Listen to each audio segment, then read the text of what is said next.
Pramipexole has moved up in our algorithm for treatment-resistant depression. Today, learn how to use this dopamine agonist. Welcome to the Carlat Psychiatry podcast, keeping psychiatry honest since 2003. I'm Chris Aiken, the editor-in-chief of the Carlat Psychiatry Report. And I'm Kellie Newsome, a psychiatric NP and a dedicated reader of every issue.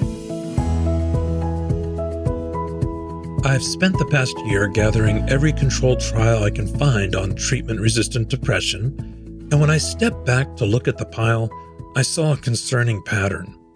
It was an inverted pyramid. The treatments that are popular at the top are the least likely to work, while the ones that have the strongest effects fall to the bottom and are very rarely used. When antidepressants don't work, people switch classes, raise the dose, or add in other antidepressants or stimulants, benzos, lamotrigine, or buspirone. If they are following practice guidelines, they'll probably augment with an antipsychotic. But those medications only work for a few months in what is usually a chronic disorder. The industry has tried to get approval for antipsychotics as long-term maintenance agents in depression, but they failed in 3 out of 4 large industry-sponsored trials that tested them for just 6 months, which the industry defines as long-term. By contrast, lithium worked long-term in a meta-analysis of 21 controlled trials that lasted an average of 2 years in unipolar, not bipolar, but unipolar depression. And psychotherapy has better long-term results than antidepressants in depression. But how often do you see a patient with treatment-resistant depression who has tried TMS? In recent trials, TMS was more effective than pharmacologic augmentation. And how often have they tried accelerated or SAINT TMS, an accelerated 5-day protocol that brings up to 90% to full remission? How often do we see lithium, thyroid, pramipexole, MAOIs, celecoxib, light therapy, or ECT on their list of past trials? Not that often. Treatments that don't work are so common that I had to add 2 chapters at the end of this book on how to deprescribe them. It's made me think that it's not the patients who are treatment resistant, but our profession that is resistant to changing what we're doing. Here's how I'd like to see practice change after writing this book. First, let's focus on treatments with long-term benefits. Sure, there's a role for rapid action, like keeping people out of the hospital and acute suicidality. But what's a 2-week difference in onset in a lifelong illness? Next, let's use more neuromodulation, more lifestyle, and more psychotherapy strategies, and less irrational polypharmacy. Specifically, let's stop wasting time with medication maneuvers that do not work, like high-dose antidepressants, endless antidepressant switches, or augmenting with medications that failed to beat placebo, even in trials designed by those positioned to profit from their sale. And let's stop treating depression like a single SSRI-responsive entity and start personalizing the treatment. Common subtypes that benefit from a personalized approach include bipolar disorder, mixed features, vascular, inflammation, seasonal, and postpartum depression, as well as people with a complex trauma history or comorbidities. We can also personalize by addressing common deficits in depression, like deficiencies of iron, folate, probiotics, vitamin D, omega-3, and light, as we do with the light box in seasonal affective disorder. The research community is catching on to some of those ideas. Last year, researchers from Spain published the DEPRE 5 trial. They tested various pharmacologic augmentation strategies, kind of like a new version of the STAR-D trial. All of the strategies worked equally well, adding lithium or tricyclic or psychotherapy, which didn't surprise us. But what is new, they used raising the dose as a placebo group, convinced by earlier trials that it wouldn't work. And it didn't. So you can cross that one off your list. Raising fluoxetine from 20 milligrams to 40 milligrams is not likely to get anyone better. At least not with treatment-resistant depression.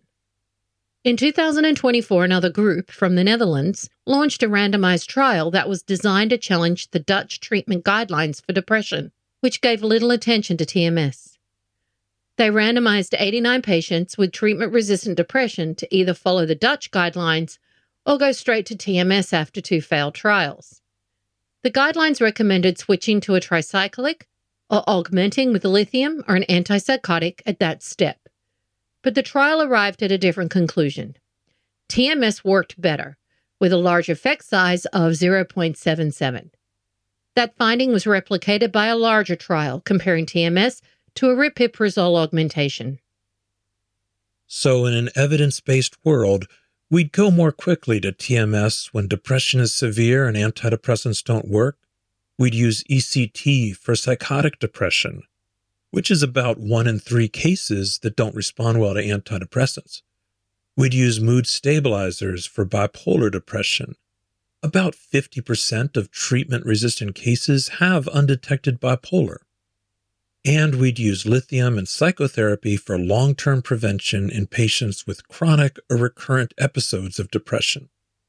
Why doesn't this happen? Well, many of the treatments that work in treatment-resistant depression, or TRD, are off-label, not just in depression, but in psychiatry. It feels safer to add mirtazapine or bupropion. Maybe they failed in TRD, but at least they are approved in depression. And they don't come with major medical risks. Or do they? When depression is not treated, depression comes with a host of medical risks. Higher rates of cancer, stroke, and metabolic disease. Depression takes years off a person's life from medical problems, not just suicide. So adding these seemingly benign treatments that don't work really does come with medical risks. Let's get back to Pramipexole, where we left off last week. Why is this one underused? Several mood experts have told me or written that they use it as a secret weapon. Joe Goldberg, Antonio Tondo, John Rush, and the late Jan Fawcett. 20 years ago, Joe Goldberg met with the pharmaceutical company that made Pramipexole to convince them to run large trials in depression. But the company declined because they were about to lose their patent on the drug, branded back then as Mirapex. And when there isn't industry funding, it takes a long time for trials to come out, if they do at all. Jan Fawcett published a series of patients who responded to Pramipexole after failing over 6 antidepressant trials, including ECT. Antonio Tondo published a large trial where 70 to 80% of patients responded to Pramipexole after failing to respond to aripiprazole. But it wasn't until last year that those uncontrolled observations were confirmed in a large placebo-controlled trial of Pramipexole in treatment-resistant depression. That aripiprazole study is interesting because aripiprazole and Pramipexole share a common mechanism, dopamine D3 agonism.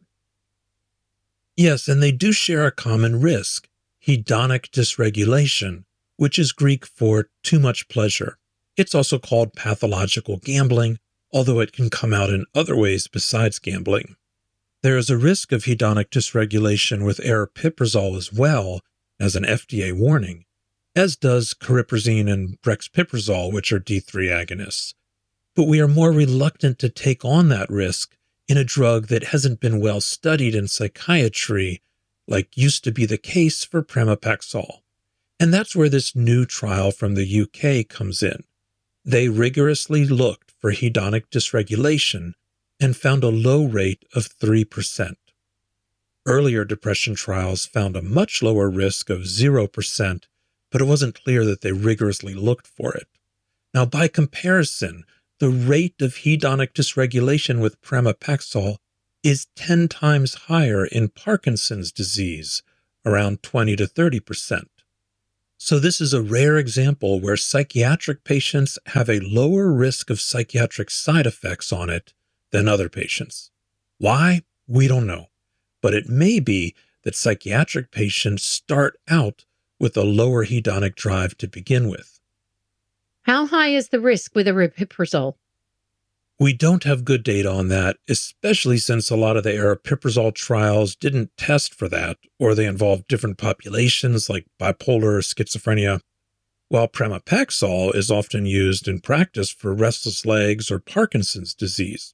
But if we forget about those differences for a minute, there are two epidemiologic studies that suggest the risk of hedonic dysregulation is about the same. One found a 3-fold increase in gambling with aripiprazole and Pramipexole, and another found a 7-fold increase with both medications. So the risk is similar, but with Pramipexole, we're not going to see weight gain, sexual dysfunction, diabetes, tardive dyskinesia, or the host of other warnings that weigh down antipsychotics. So let's get into the details of how to use it with our audio chapter from Difficult to Treat Depression. But first, a preview of the CME quiz. Earn CME through the link in the show notes.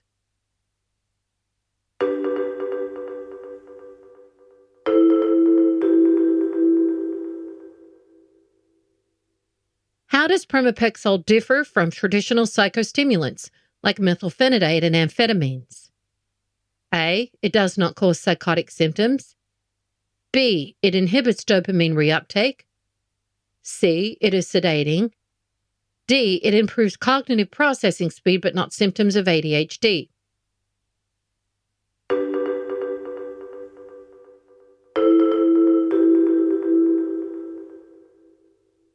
Pramipexole should not be confused with other dopaminergic medications like methylphenidate and amphetamine.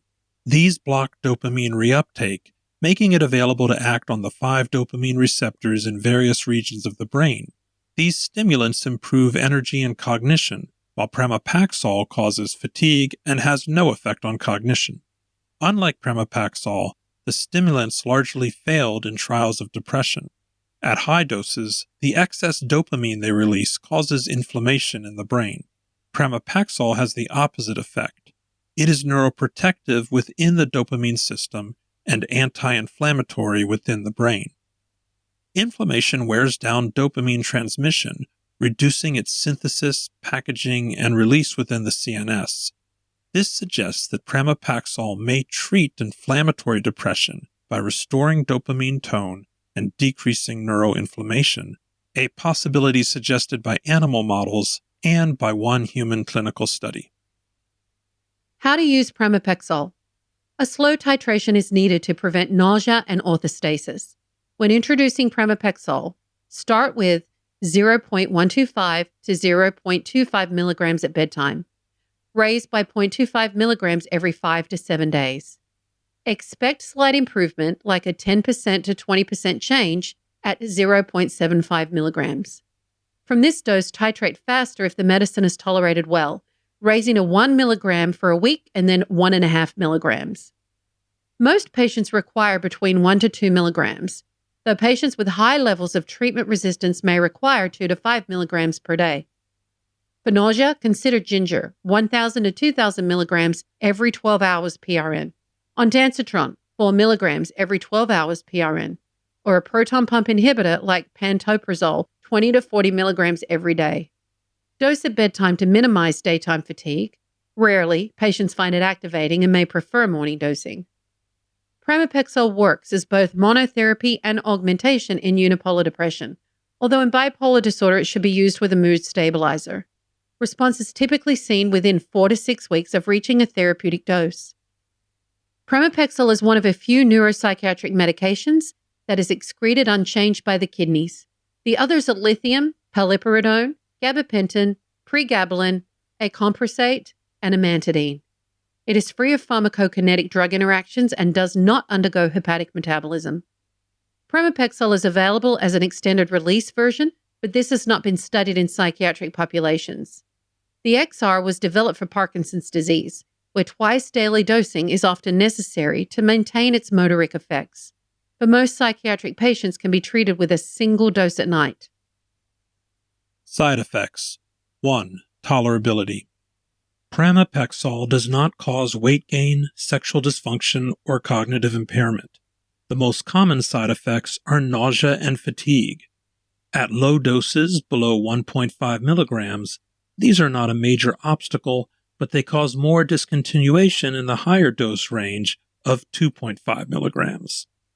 As a dopaminergic medication, various motoric side effects can occur on pramipexole, such as muscle twitching.